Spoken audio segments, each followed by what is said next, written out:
Tuve la semana el privilegio de estar en Coyhaique con el pastor Patricio Sheridan, no sé si se acuerdan de él, un hermano muy cariñoso, un pastor, un misionero que está en Coyhaique ya hace varios años. Y estuvimos en unas conferencias, estuvimos compartiendo también la palabra del Señor, pero también recibimos un misionero que nos acompañó durante la semana, el pastor Baskin, así es el apellido, Baskin, un misionero norteamericano, que ya lleva 70 años en el ministerio. 70 años en el ministerio, un hombre de 91 años, ya predicando ahí sobre misiones, sobre la palabra del Señor. Ya de verdad que yo me sentía ahí un novato, estaba en pañales estoy recién empezando, estoy en la previa recién del ministerio, ya recién agarrando, como los petroleros, ¿verdad? Agarrando calorcito ahí para que el motor funcione.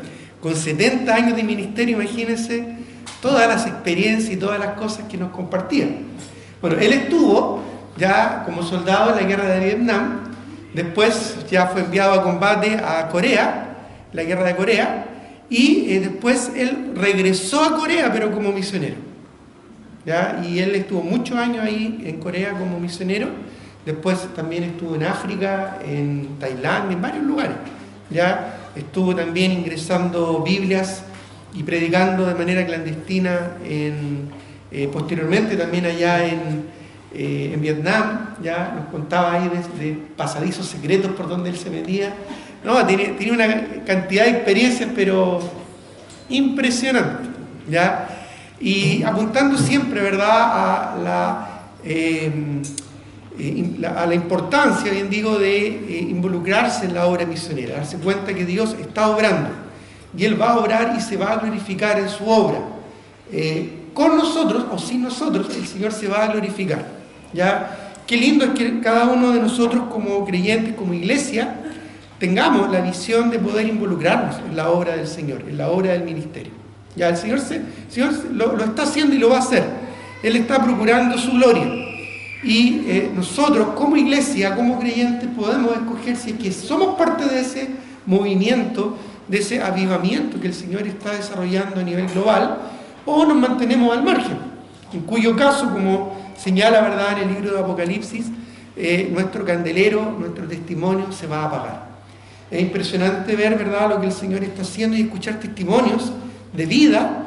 Ya Él nos contaba muchos testimonios de creyentes incluso que dieron su vida, que Él los conoció, y creyentes, ¿verdad?, que entregaron todo, jóvenes, jovencitas, que entregaron todo por el ministerio, por servir al Señor.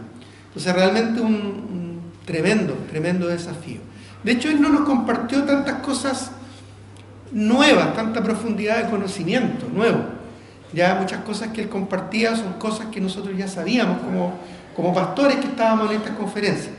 Pero sí nos transmitía mucho de la pasión y de cómo eso cobra vida y se glorifica cuando hay un corazón rendido. ¿Ya? Me animó, me motivó, me impresionó mucho el testimonio de este hermano, Baskin. Él fue el pastor, o uno, ¿verdad?, de los hermanos que tuvieron gran influencia en la vida del pastor Donaldo Nebles. No sé si se acuerdan del pastor Donaldo Nebles de Mendoza, Argentina. Ya un pastor con el que fuimos muy amigos, ya está en la presencia del Señor, el pastor Nebles, pero él fue uno de los que lo pastoreó y estuvo con él trabajando juntos, ¿verdad?, antes de que el pastor Donaldo llegara a Mendoza, Argentina. Ya un misionero también con muy lindo testimonio, de muchos años en el ministerio, que ahora está ya en la presencia del Señor. ¿Ya? Entonces, es realmente lindo, es motivante, ¿verdad?, conocer de esto, ya ver esta experiencia. Allá en Coyhaique también conocimos una iglesia anabaptista. Ya me hizo recordar unos misioneros con los que nos encontramos cuando hicimos el viaje exploratorio a Marruecos y a España con Yalil. También nos encontramos con unos misioneros anabaptistas que son como nuestros antepasados, ya que estaban ahí sirviendo al Señor en España. Entonces, la obra del Señor es muy grande, ya la obra de Dios es global. Él está obrando acá en medio nuestro, pero al mismo tiempo está obrando en muchos lugares a la vez, donde Él se está manifestando su gloria a través de su iglesia, a través de sus hijos. E insisto, nosotros tenemos la oportunidad de ser parte de este movimiento global o mantenernos al margen, ¿ya? De involucrarnos realmente en la obra del ministerio o simplemente ser observadores, como lamentablemente la mayoría de los creyentes y la mayoría de las iglesias lo son, simples observadores de lo que Dios está haciendo. No es lo mismo escuchar, ¿verdad?, todos estos testimonios que ser parte de lo que el Señor está haciendo. Y eso depende netamente de nuestra disposición, de nuestra docilidad, de nuestra diligencia, de nuestro compromiso con la obra de Dios. ¿Estamos dispuestos a ser usados por Dios? Bueno, justamente en relación a eso vamos a desafiarnos aún más todavía. Dios no me va a usar en su obra a nivel global si yo no estoy comprometido a nivel local. ¿Ya? La iglesia local es el esfuerzo local, pero con un alcance global. Cuando me refiero a global, me refiero a todo el mundo, hasta la última etnia de este mundo. Dios no te va a usar a ti en su obra para su gloria a nivel global si tú no estás involucrado a nivel local. Es decir, si no somos fieles en lo poco, Dios no nos va a usar en lo más. Ese es un principio que el mismo Señor Jesucristo estableció. Cuando dio, ¿verdad?, su parábola de los siervos, Él bendijo, ¿verdad?, al siervo fiel, que fue fiel en lo poco, y en lo mucho el Señor le iba a poner. Si nosotros nos ocupamos de ser fieles en lo poco, ¿ya?, en lo que tenemos a mano, en lo que nos corresponde, en lo que tenemos, ¿verdad?, a nuestra disposición, congregarnos, involucrarnos en la iglesia, servir en la iglesia, Dios nos puede usar de manera global, Dios nos puede usar de manera mundial, ¿ya? Pero es fundamental que nosotros comprendamos, por lo tanto, el compromiso que debemos tener con nuestra iglesia local. Y de eso estamos hablando en este mes. En el mes de febrero hemos estado hablando acerca de eso, de la importancia de comprometerse con la iglesia local. Y hemos tomado como texto base ya Mateo capítulo 16, versículo 18. Así que busquémoslo y lo vamos a, una vez más a leer. Mateo capítulo 16, versículo 18. Y nos habla, ¿verdad?, de esta institución fundada por el mismo Señor Jesucristo durante su ministerio terrenal con el propósito de traer gloria a su nombre. Mateo capítulo 18, Mateo capítulo 16, el versículo 18. Mateo 16, 18, ahora sí, dice: y yo también te digo que tú eres Pedro, y sobre esta roca edificaré mi iglesia, y las puertas del Hades no prevalecerán contra ella. Vamos a orar. Señor, te doy gracias por tu palabra, te doy gracias, Señor, por esta institución tan hermosa que tú nos dejaste fundada sobre ti mismo, que eres la roca, que es la iglesia.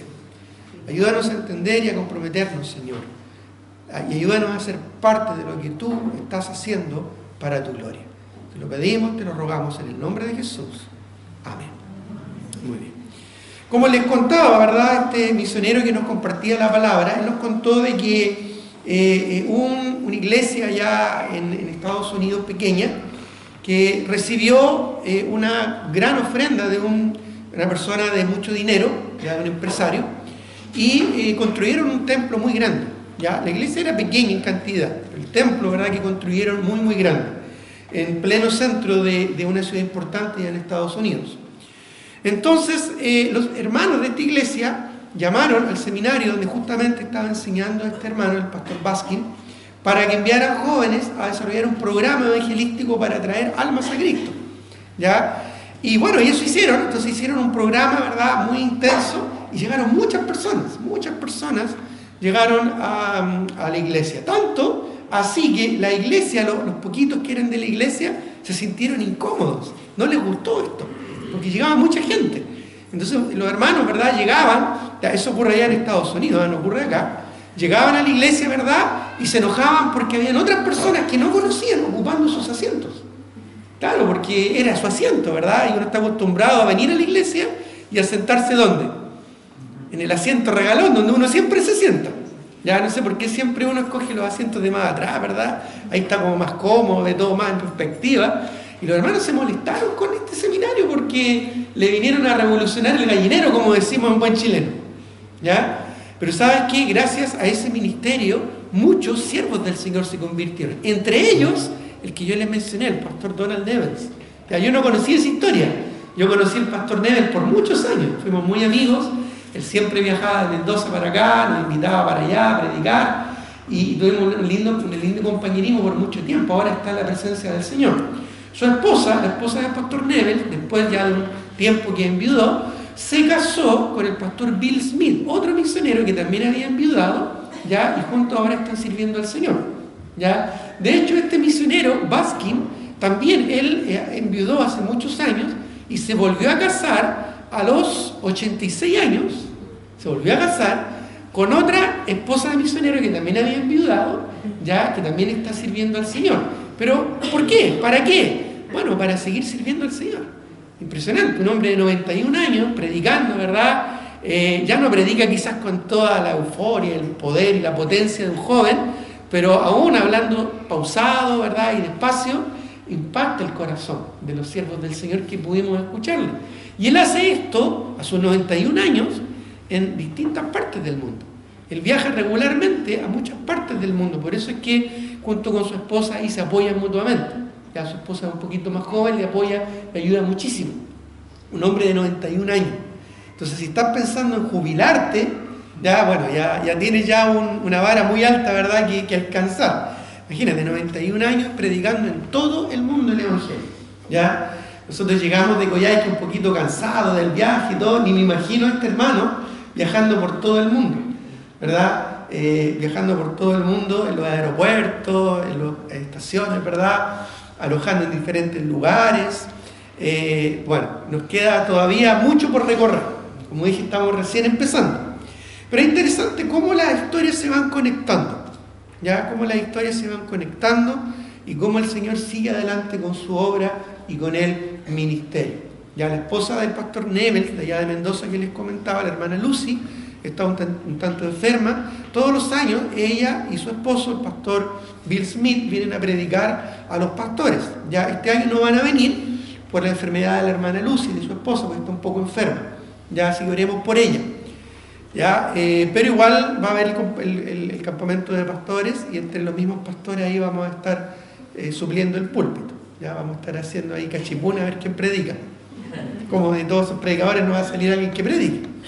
Bueno, así que lo interesante es cómo Dios va uniendo las historias, cómo Dios va obrando allá, acá, de maneras impensadas, ¿ya? De maneras estratégicas, ¿ya? De formas increíbles. El pastor Baskin nos hablaba de cómo Dios ha usado personas que tal vez no tenemos, no pensamos que puedan ser usadas por el Señor, pero Dios las usa grandemente. Nos hablaba de una muchacha ya que vio cómo asesinaron a toda su familia, tuvo que huir, finalmente, ¿verdad?, conoció al Señor, por esas cosas del Señor, llegó a conocer al pastor Baskin y ahora está dedicada al ministerio. Y comenzó un ministerio ya muy lindo, en donde empezó a ganar señoritas para Cristo, empezaron a juntarse en estudio bíblico en casa, y ahora de eso ya hay más de 15 iglesias. Entonces, en realidad uno no sabe cómo Dios va a obrar, pero sí sabe que Dios obra y uno sí tiene que entender que debe estar con un corazón dispuesto a ser usado por el Señor. ¿Ya? Lo importante, lo fundamental, ¿qué es lo que es? Ser fiel en lo poco. Si yo no estoy comprometido en mi iglesia local, Dios no me va a usar en este movimiento global.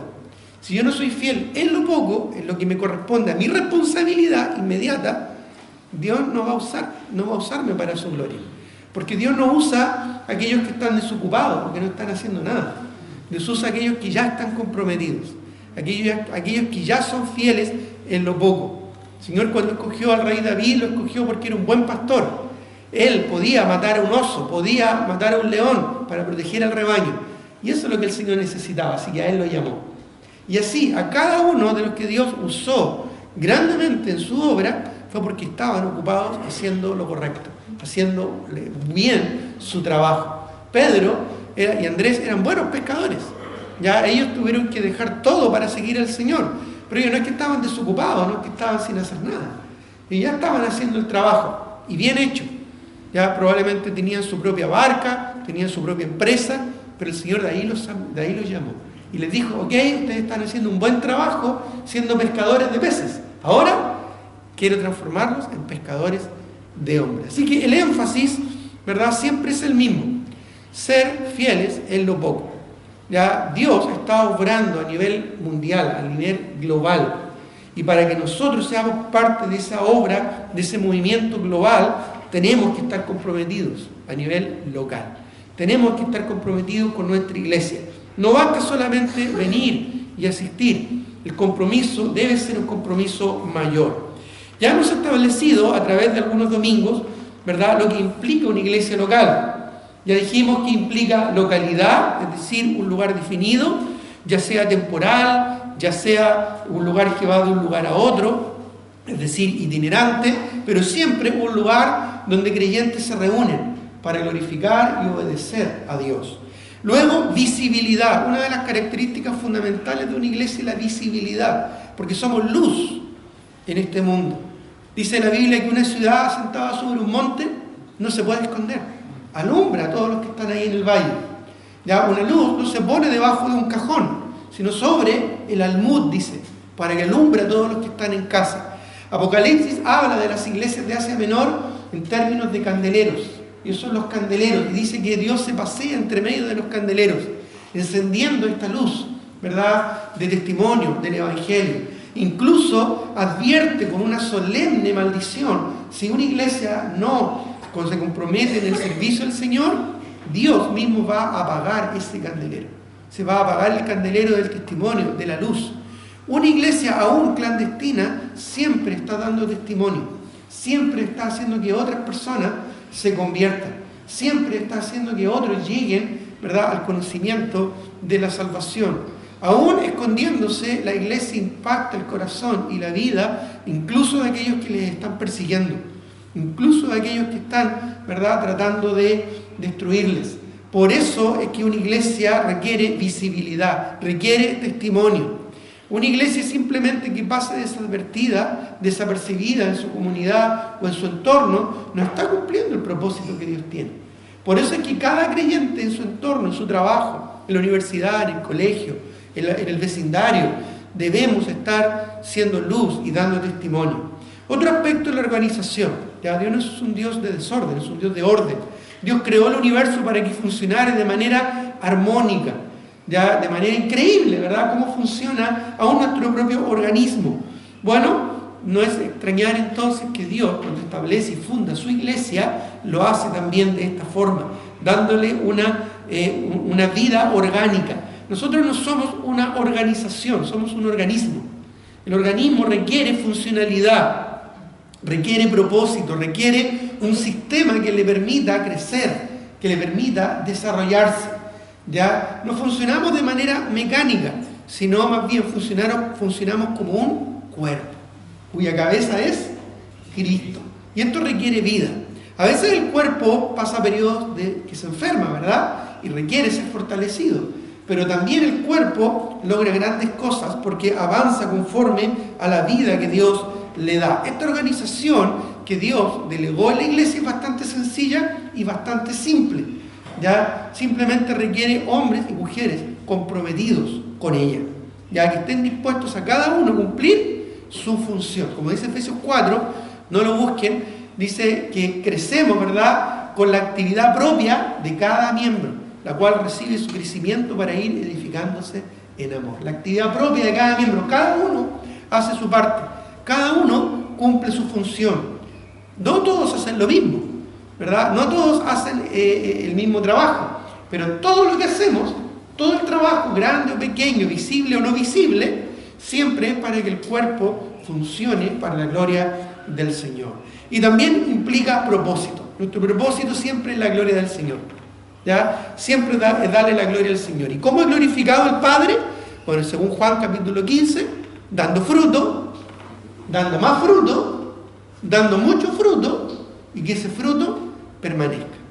Por eso es que la iglesia requiere de creyentes comprometidos. No solo asistentes, no solo feligreses, sino que una iglesia requiere miembros comprometidos como un cuerpo. Una de las cosas interesantes que la misma palabra del Señor en el Nuevo Testamento nos muestra son los símbolos que Dios usa para referirse a la iglesia. Uno de estos símbolos, como ya lo he expresado en algunos momentos, es el del cuerpo. Dios utiliza este simbolismo, el del cuerpo humano, para representar, para ilustrar lo que es una iglesia, ya como un cuerpo cuya cabeza es Cristo. Acompaña Efesios capítulo 1, versículo 22. Efesios capítulo 1, versículo 22, por favor. Dice aquí la palabra del Señor, Efesios 1, 22. ¿Lo tienen ahí? Dice, bueno, voy a leer el versículo 20, ya, mejor todavía, ya el 19 en adelante, para entender un poco de la potencia, de la profundidad de lo que implica una iglesia, porque ahí cuando leamos van a entender de qué estoy hablando. Dice, está hablando de Cristo, de Jesucristo, dice el verso 19, dice, ¿y cuál es la supereminente grandeza de su poder? ¿Ya? Voy a leer del verso 17 mejor, realmente ahí se entiende más el contexto. Dice, para que Dios de nuestro Señor Jesucristo, el Padre de gloria, os dé espíritu de sabiduría y de revelación en el conocimiento de Él, de Cristo. Dice, alumbrando los ojos de vuestro entendimiento, ¿ya? O sea, iluminándonos para entender. ¿Qué? Para que sepáis cuál es la esperanza a que Él os ha llamado, la esperanza de gloria, nuestra salvación. Y cuáles las riquezas de la gloria de su herencia en los santos, es decir, lo que hemos recibido como herencia, ¿verdad? Las riquezas que hemos recibido del Señor, las bendiciones que hemos recibido del Señor. Sigamos leyendo. ¿Y cuál la supereminente grandeza? Mire la palabra grandilocuente que usa, ¿verdad? Supereminente grandeza. Esa no es una palabra que usamos todos los días, ¿ya? La supereminente grandeza de su poder, el poder del Señor. ¿Para quiénes? Para con nosotros. ¿Quiénes somos nosotros? Los que creemos, ¿verdad? Los que hemos sido salvos por la gracia de Jesucristo, según la operación del poder de su fuerza. El Señor con poder, nos reviste con poder. Dice la Escritura, ¿verdad?, que hemos recibido poder. Jesucristo le dijo a sus discípulos, pero recibiréis poder cuando haya venido sobre vosotros el Espíritu Santo. Me seréis testigos en Jerusalén, en toda Judea, en Samaria, hasta el último de la tierra. Hemos recibido el poder del Señor. Pablo le dice a Timoteo en el capítulo 1, versículo 7, que no ha recibido espíritu de cobardía, sino de poder, de amor y de dominio propio. Todo esto hemos recibido de Cristo, dice el verso 20, la cual, este mismo poder, ya que hemos recibido nosotros, operó en Cristo, resucitándole de los muertos. Es decir, el mismo poder que resucitó a Cristo de los muertos, que fue el poder del Espíritu, opera en nosotros, en los hijos del Señor, y sentándole a su diestra en los lugares celestiales, a Cristo, sobre todo principado y autoridad, poder y señorío, y sobre todo nombre que se nombra no solo en este siglo, sino también en el venidero. Está hablando de Cristo, del poder, de su grandeza, de su supereminente grandeza y autoridad. Y sometió todas las cosas bajo sus pies. Todo está sujeto a Cristo. Cristo es soberano, Cristo es el Señor, Cristo es el Rey de Reyes, el Señor de Señores, el Alfa y el Omega, el principio y el fin, el Eterno, en quien se sustentan todas las cosas. Y dice, y todas las cosas están bajo sus pies. Y miren lo que dice luego, como la joya de la corona, como ya de todos estos títulos grandilocuentes que se refieren al Señor Jesucristo, de todo lo importante, ¿no es cierto?, que tiene que ver con Cristo. Miren lo que dice ahora. Y lo dio, hablando de Cristo, por cabeza. O sea, Cristo, este gran personaje aquí, que ya no hay más palabras para expresar su gran poder, su gran grandeza, lo dio por cabeza sobre todas las cosas a la iglesia. Es decir, dentro de todo lo grande que es Cristo, lo más grande y lo más relevante sobre la cual Cristo es cabeza es sobre la iglesia.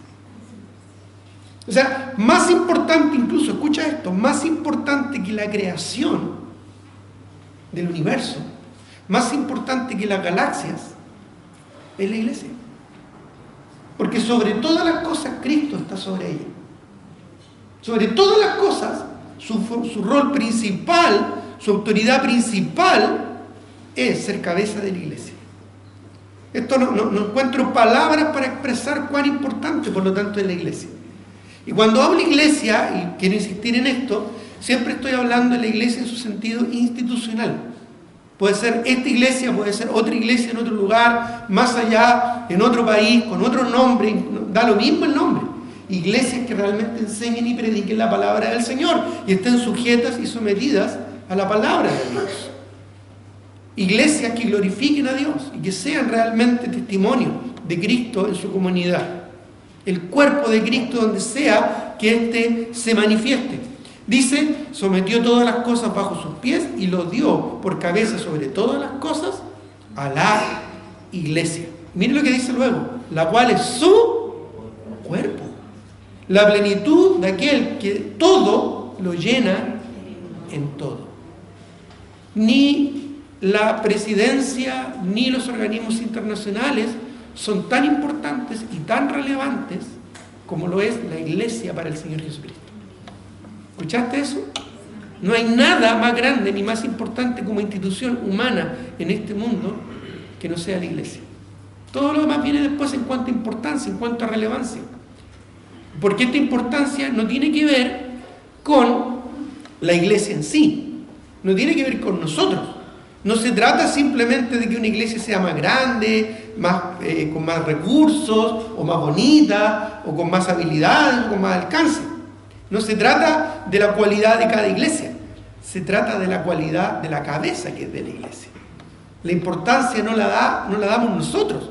Nosotros solo somos parte del cuerpo. La importancia la da la cabeza que es Cristo. ¿Te das cuenta en tu propio cuerpo? Ya puedes perder muchos miembros, muchos órganos, pero aún seguir vivo. Pero si pierdes la cabeza, ya no hay caso, ¿verdad? De hecho, cuando se establece la muerte de alguien, claramente se establece una muerte cerebral para establecer ya que la persona realmente ya no está en este mundo. Porque es la cabeza la que tiene, ¿no es cierto?, la importancia dentro de todo el resto del cuerpo. Por eso es que la importancia no está en nosotros. No es nosotros como iglesia en sí no tenemos tanta importancia, a no ser que nuestra importancia esté sentada o cimentada o fundamentada en nuestra cabeza, que es Cristo. Y la cabeza es Cristo, no es cualquier persona, no es un apóstol, no es un obispo, no es un pastor, no es un papa, no es un dirigente, no es un querubín. En realidad es solo la persona de Cristo que murió y resucitó.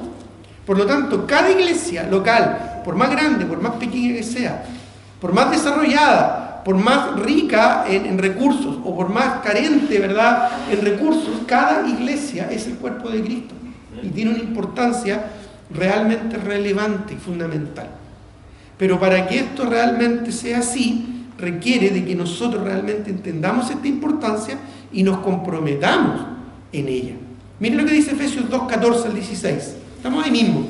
Efesios 2, 14. Dice, porque Él es nuestra paz, que de ambos pueblos hizo uno, derribando la pared intermedia de separación. Esto está hablando de los judíos y los gentiles, como el Señor en la iglesia los une. Ya que en ese tiempo era importante entender esta unión. Dice, aboliendo en su carne las enemistades, la ley de los mandamientos expresados en ordenanzas, para crear en sí mismo de los dos, judíos y gentiles, un solo, y dice, y nuevo hombre, haciendo la paz. Ese nuevo hombre es en Cristo, donde ya no hay judío, ni gentil, ni griego, dice el apóstol Pablo, sino uno en Cristo. Ya ni siquiera es un judío cristiano, no, es un cristiano que tal vez tiene una ascendencia judía. Ya no es un gentil cristiano, no, es un cristiano que tiene una ascendencia gentil, porque es un nuevo hombre, es una nueva creación, creado por Dios. Dice, haciendo la paz, y mediante la cruz reconciliar con Dios, porque finalmente nuestra reconciliación no es unos con otros, es con Dios, a ambos, judíos y gentiles, en un solo cuerpo, matando las enemistades de la carne, dice. En ella las enemistades. Esa enemistad que teníamos con Dios por nuestro pecado. Somos uno en Cristo, pueblo adquirido por Dios, nación santa. Israel fue el pueblo elegido por Dios, nosotros somos el pueblo adquirido por Dios. Ya hay una diferencia, pero en Cristo ya no hay judío, ni griego, ni gentil, sino que somos uno en el Señor. Nuestra identidad no está ni en el judaísmo, sino está en Cristo. Ni nuestra tradición, sino que está en Cristo. Por eso dice, y vino, 17, y anunció las buenas nuevas de paz, el Evangelio, ¿verdad? A vosotros que estabais lejos y a los que estaban cerca. Qué interesante, ¿verdad? Dice el 18, porque por medio de Él, los unos y los otros tenemos entrada por un mismo espíritu al Padre.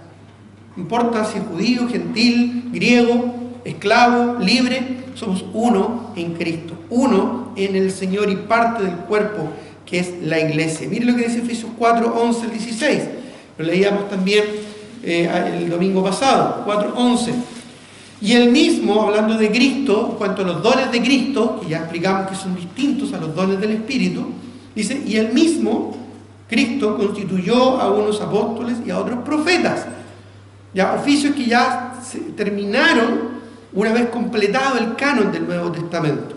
Ya, porque tenían que ver con oficios de revelación. Y la revelación ya fue concluida con el Nuevo Testamento. Especialmente cuando el apóstol Juan, con el libro de Apocalipsis, sella aquella profecía. Pero luego son mencionados que el Señor Jesucristo también establece a otros evangelistas, a otros pastores y maestros, a fin de perfeccionar a los santos. Los santos somos los creyentes, los que hemos sido apartados por la sangre de Jesucristo para su gloria. Para perfeccionarnos, dice la Escritura.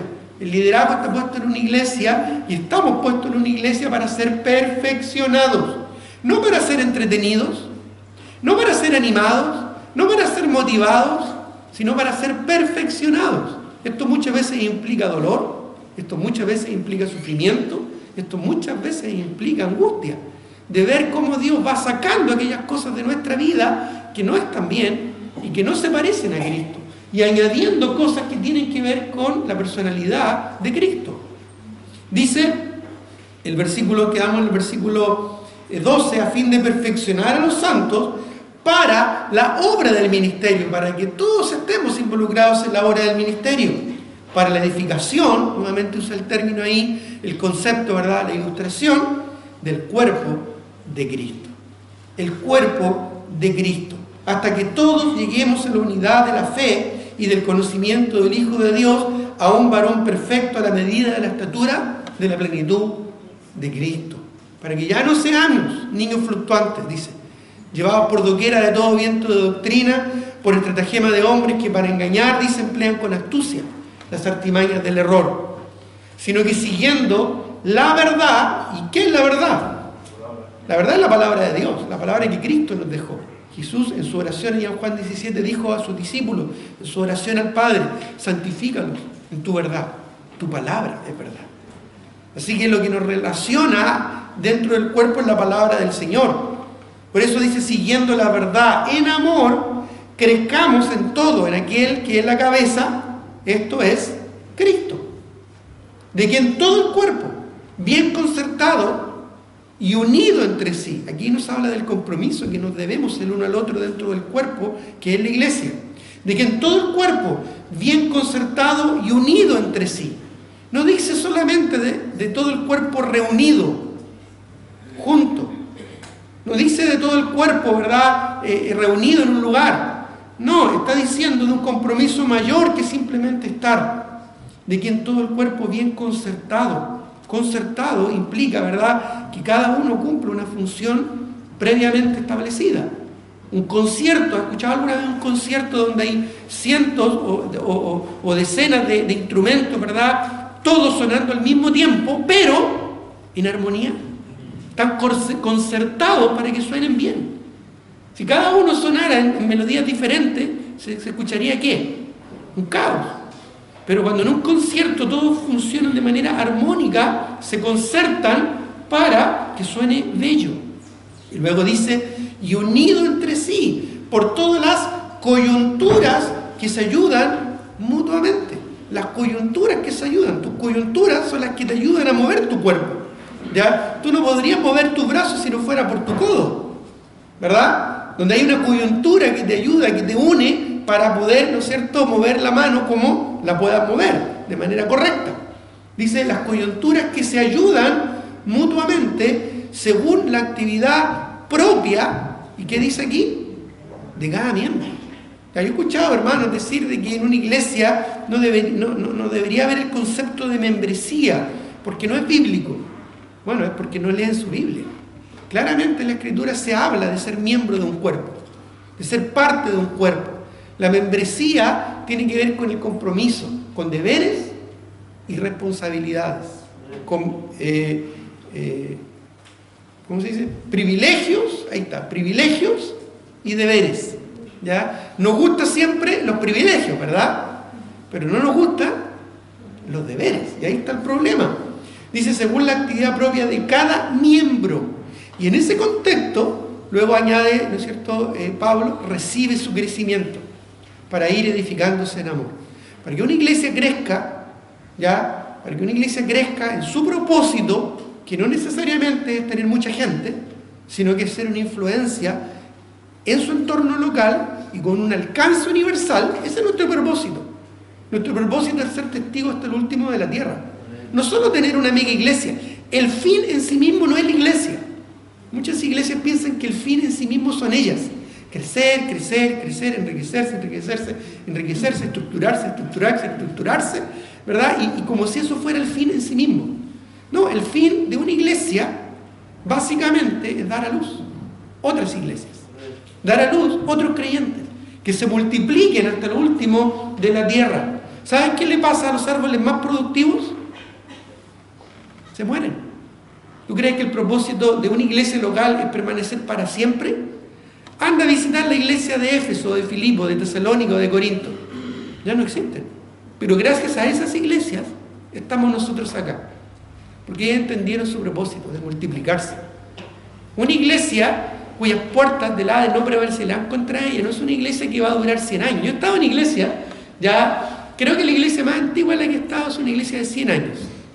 Ya la primera iglesia bautista hispana, ¿no es cierto?, de Nueva York. Ya el pastor David Acevedo, un gran amigo en el ministerio, que ya está con el Señor. Y tenía más de 100 años esa iglesia. Ya era súper entretenido, porque le pedí los libros de miembros, en sus reuniones de miembros, el acta de miembros, leerlas. Ya, porque creo que se los comenté en una oportunidad. Ya le pedí al pastor los libros de actas para entretenerme un ratito, a ver qué pasaba hace 100 años atrás. ¿Y saben qué me encontré? Que pasa lo mismo que hoy en día. Exactamente lo mismo. Los mismos problemas, las mismas peleas, los mismos conflictos, las mismas cosas. Cambian nomás los valores, ¿verdad? Porque los precios van subiendo, bajando, ¿verdad? Los nombres cambian, pero al final es lo mismo, ¿ya? Bueno, eso es aparte, pero esa yo creo que es la iglesia más antigua que he conocido. El tema es que las iglesias no necesariamente están diseñadas para durar siglos y años, ¿ya? Si tú vas a Europa, probablemente te vas a encontrar con iglesias ya de, no sé, quizás 200 años, 300 años. Probablemente donde todavía están los mismos miembros fusilizados, ¿verdad? Y son iglesias donde no hay jóvenes, donde no crecen, donde ya están muertas. Pero probablemente muchas de esas iglesias en Alemania o en Inglaterra fueron cuna de misioneros que llegaron a América y gracias a los cuales nosotros estamos acá. El propósito no es la iglesia en sí mismo. El propósito de una iglesia es el propósito que Dios nos da, que es su gloria. Multiplicar su gloria hasta lo último de la tierra. De eso se trata. No se trata que tengamos sillas más cómodas, que tengamos aire acondicionado, que tengamos un templo más grande. Si podemos tenerlo en el proceso, bien. Pero ese no es el fin en sí mismo. El propósito es alcanzar hasta lo último de la tierra. El propósito es llegar con el Evangelio de Cristo hasta el último rincón de este mundo. El propósito es hacer conocido el reino de Dios, la gloria de Dios y la salvación de Dios hasta lo último de la tierra, para que en todo lugar haya testimonio del Evangelio. Mira, acompáñame a 1 Corintios 12, por favor, para ya ir básicamente estableciendo, ¿verdad?, esta ilustración que Dios nos da con respecto a la iglesia como un cuerpo. Una vez un pastor, ¿verdad?, que creía en este concepto de la Iglesia Universal, me rebatía diciendo, bueno, entonces hay muchos cuerpos. O sea, Cristo está repartido por todos lados. Bueno, sí, pues de eso se trata. Que en todas partes esté Cristo y se dé testimonio de Cristo. Por eso es que Cristo es Dios y por eso es que Él está presente a través de su Espíritu. A través del Consolador, del otro Consolador que Él dejó. Para que en todo lugar se manifieste el cuerpo de Cristo. 1 Corintios, capítulo 12, dice la palabra del Señor en el versículo 12. 1 Corintios 12, 12. ¿Lo tienen? Dice, porque asimismo como el cuerpo es uno, ya está hablando de la analogía de un cuerpo, y tiene muchos miembros, pero todos los miembros del cuerpo, siendo muchos, son un solo cuerpo, así también Cristo. O sea, tenemos manos, tenemos pies, tenemos orejas, tenemos oídos, tenemos una boca, tenemos nariz, etcétera, etcétera. Distintos miembros de nuestro cuerpo, ¿verdad? Dedos, en los pies, en las manos, ¿ya? Dice el versículo, pero siendo muchos, son un solo cuerpo, ¿verdad? Así también Cristo. Cristo es uno, ¿ya? Cristo es uno. Ahora, muchos cuerpos de Cristo repartidos a nivel global en el mundo están dando testimonio de la cabeza que es Cristo. No es que haya muchos Cristos. Cristo es Dios. Él no tiene problemas con la temporalidad, la geografía. Él es Dios. Por medio de su Espíritu, Él está presente en todo lugar y al mismo tiempo.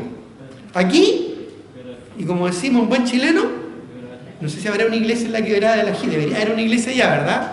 Tenemos que mandar un misionero para allá.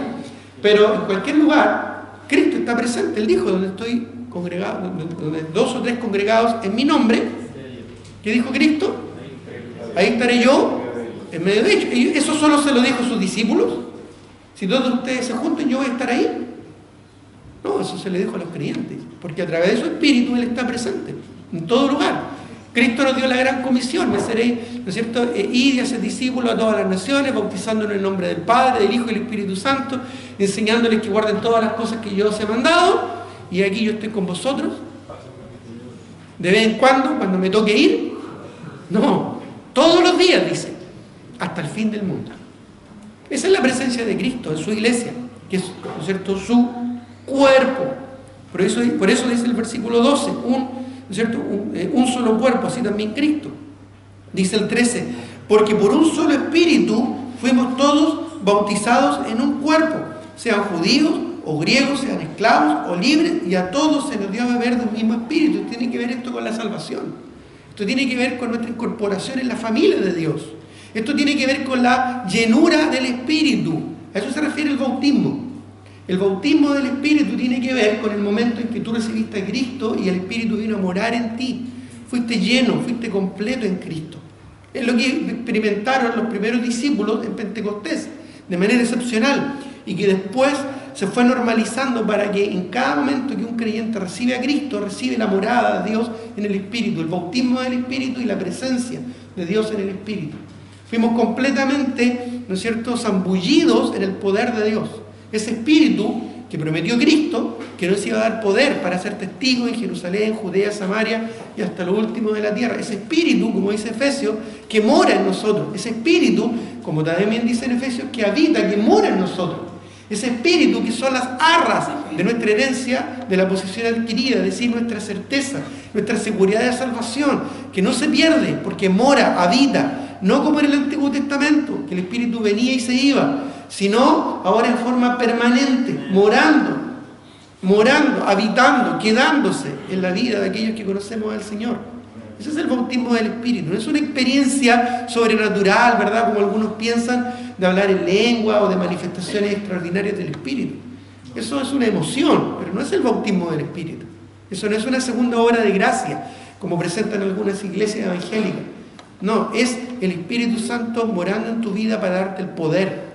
Porque Dios no fue dado por medida. Él no es una cosa para separarla y dártela de a poco. Ya no es que tú pidas más del Espíritu. Tú, si eres un hijo de Dios, ya tienes todo del Espíritu.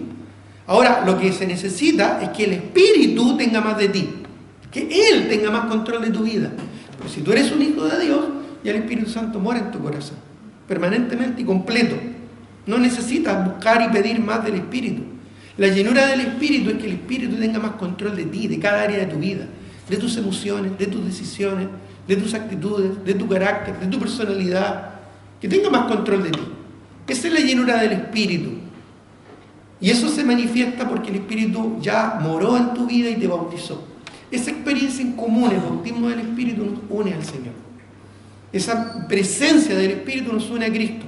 ¿Por qué? Porque Cristo está a la diestra del Padre, pero a través de su Espíritu está en el corazón, permanente, morando, de todos aquellos que le hemos recibido a Cristo como Salvador personal. De todos aquellos que hemos nacido de nuevo.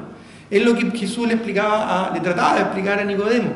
Nacido del Espíritu, no de la carne. ¿Ya? Y tenía que ver con eso, con el nuevo nacimiento. No con una experiencia de lenguas o de éxtasis o lo que sea. Tiene que ver con ser parte de algo. Tiene que ver con ser parte de esta institución llamada iglesia. ¿Ya?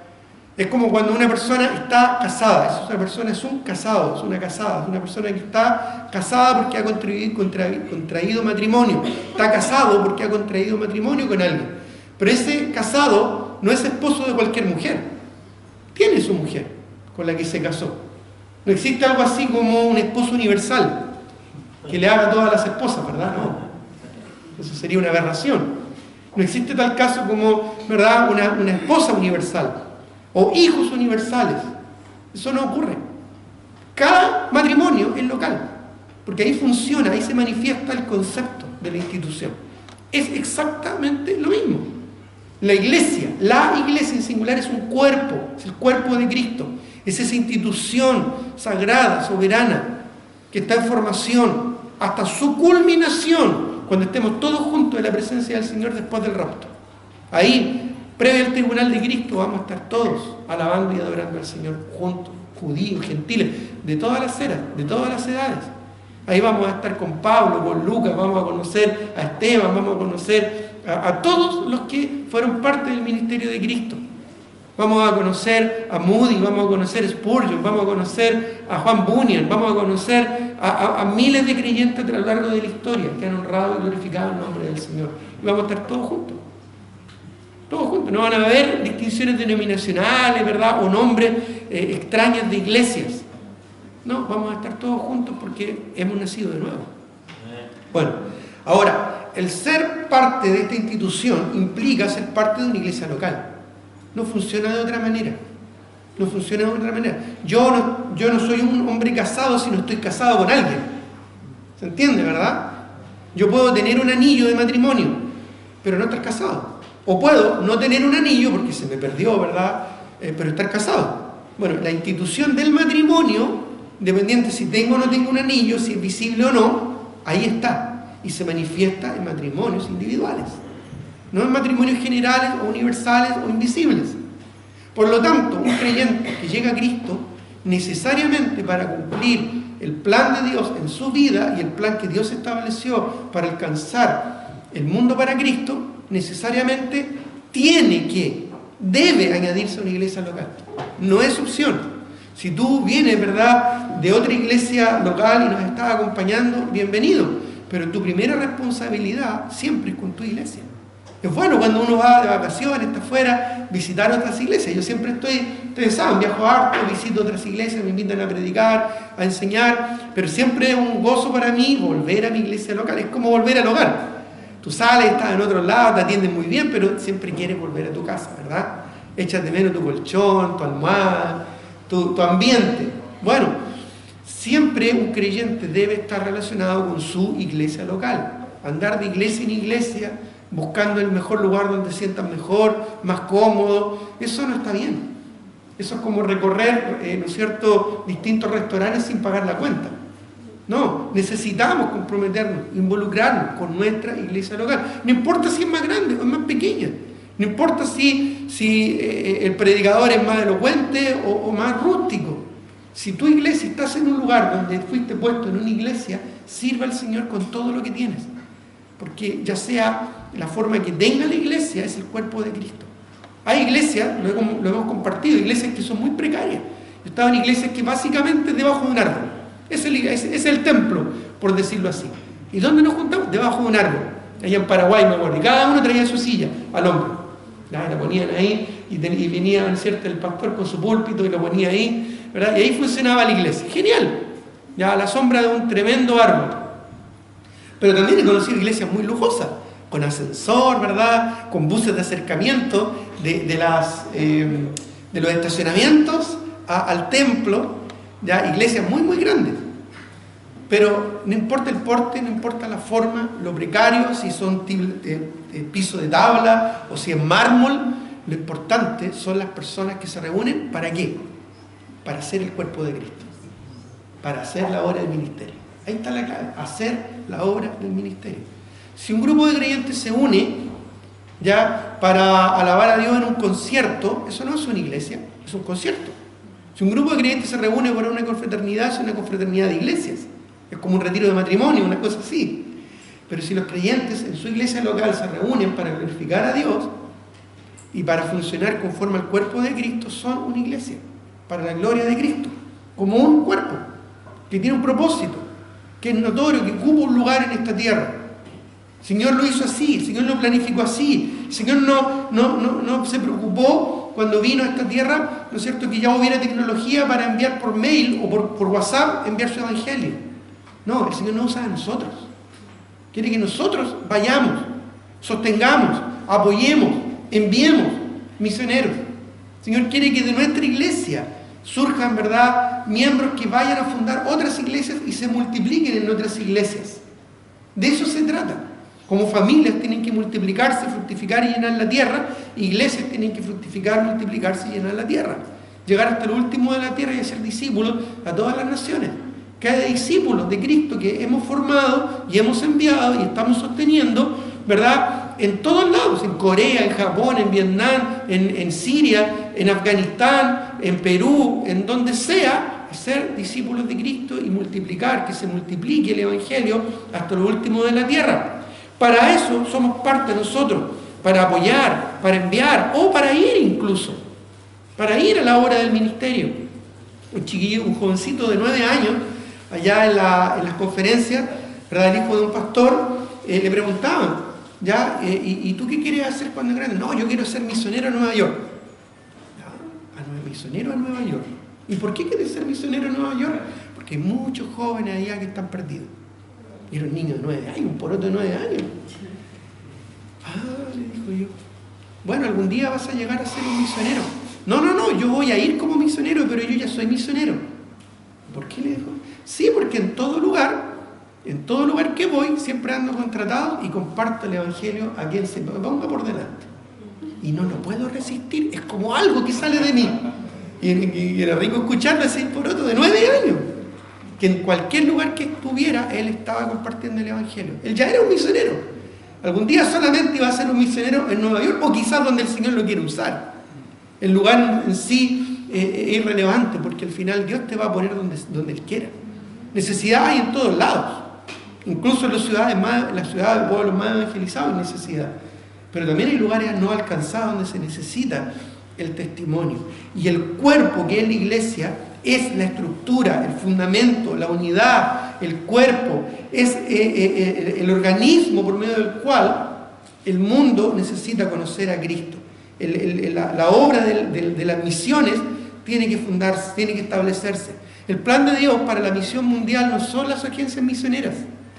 El plan de Dios para la evangelización mundial no son las estructuras de agencias misioneras, ¿verdad?, o grupos, ¿verdad?, ONGs.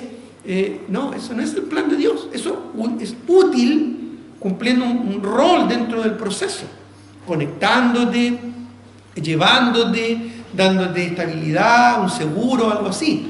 Pero el plan de Dios para la evangelización mundial somos nosotros. Ese es el plan. En nuestra iglesia.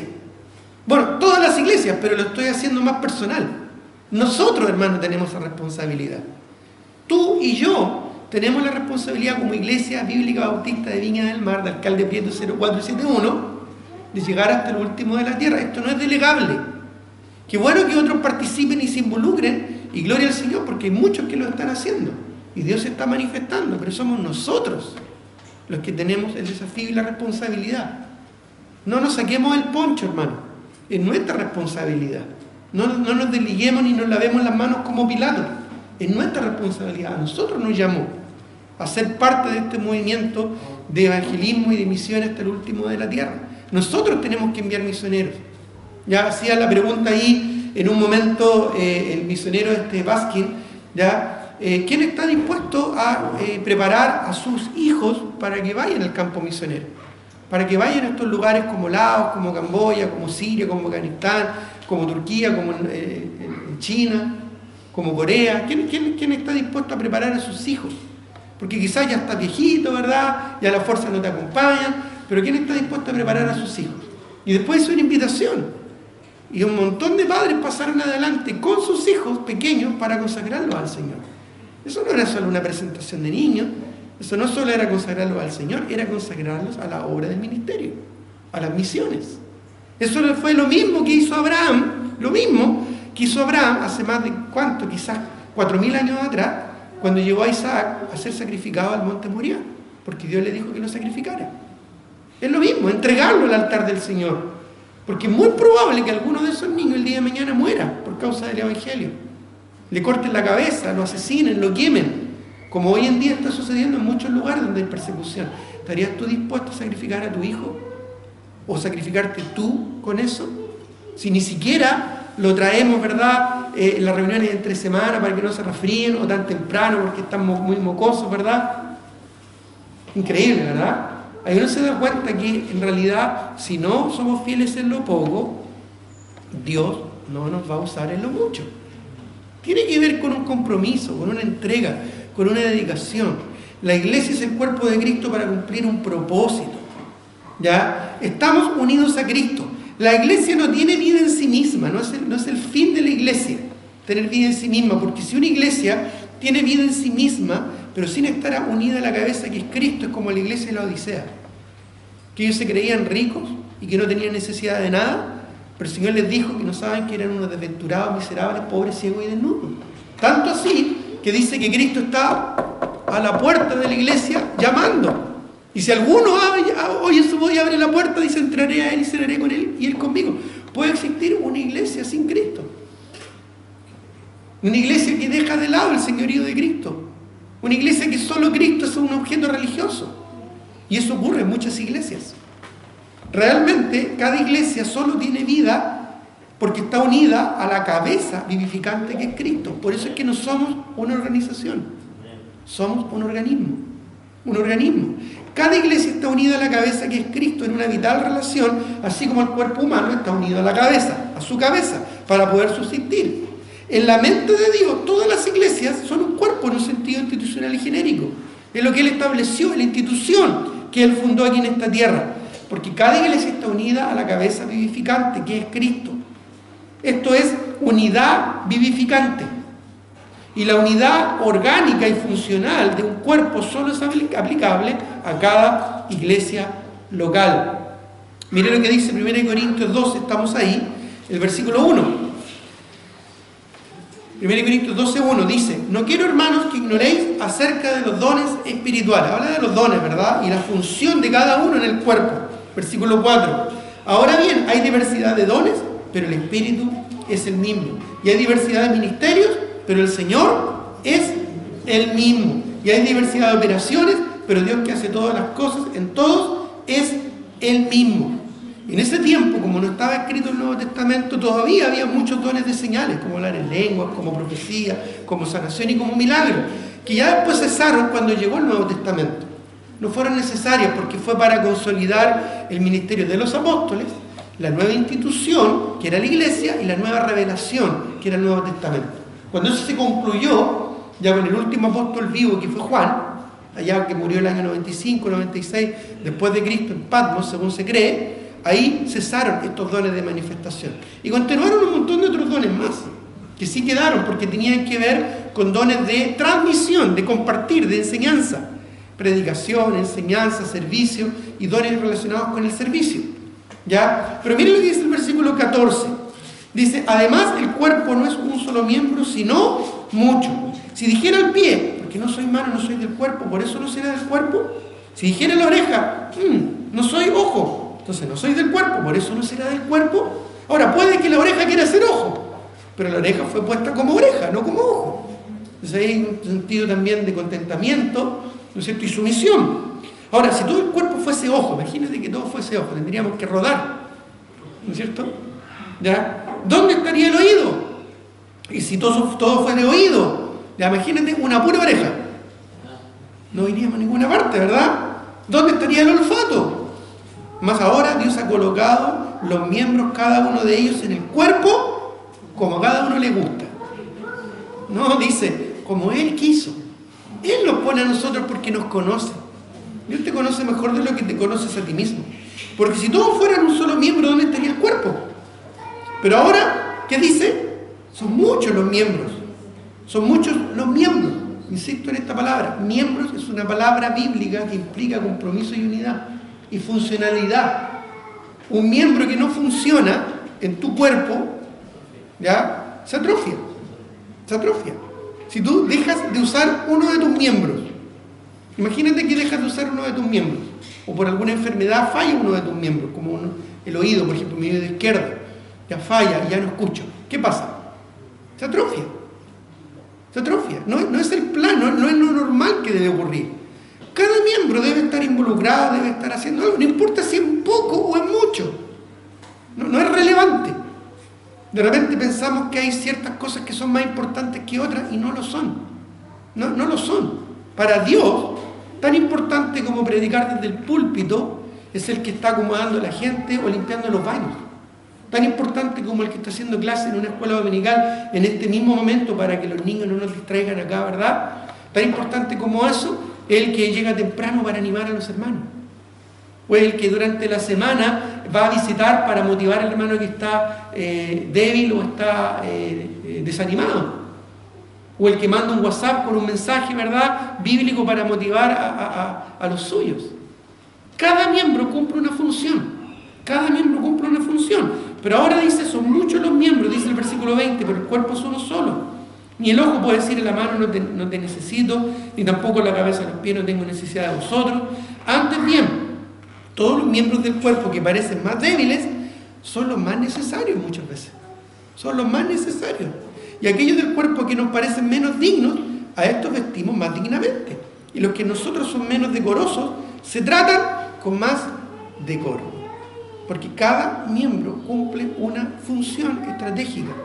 Cada miembro cumple una función clave, ya sea visible o invisible. Tú puedes ser un guerrero de oración, una guerrera de oración, y tu ministerio puede ser más poderoso que cualquier evangelista o cualquier predicador desde un púlpito. Porque cada uno cumple una labor. Porque los que nosotros son más decorosos no tienen necesidad, pero Dios ordenó el cuerpo dando más abundante honor al que le faltaba. ¿Sabes? Una de las grandes pérdidas que tuvimos en nuestra iglesia fue cuando partió nuestra hermana Tati. Algunos la conocieron, una hermana ancianita, ya muy viejita. Y era una mujer de oración. Ella era una mujer de oración. Y digo pérdida porque necesitamos que se levanten más personas como lo era ella. Ella era una pieza clave en la congregación, fundamental en la congregación, porque era una mujer que dedicaba mucho tiempo a orar. No podía hablar mucho, no podía ver, no podía caminar, no podía hacer muchas cosas que nosotros sí podemos hacer y a veces no las hacemos, ¿verdad? Pero sí podía orar. Entonces fue una pérdida.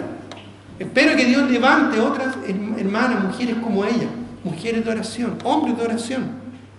Porque ahí está la clave del funcionamiento de un cuerpo que es la iglesia. Dice, Dios ordenó el cuerpo dando más abundante honor al que le faltaba.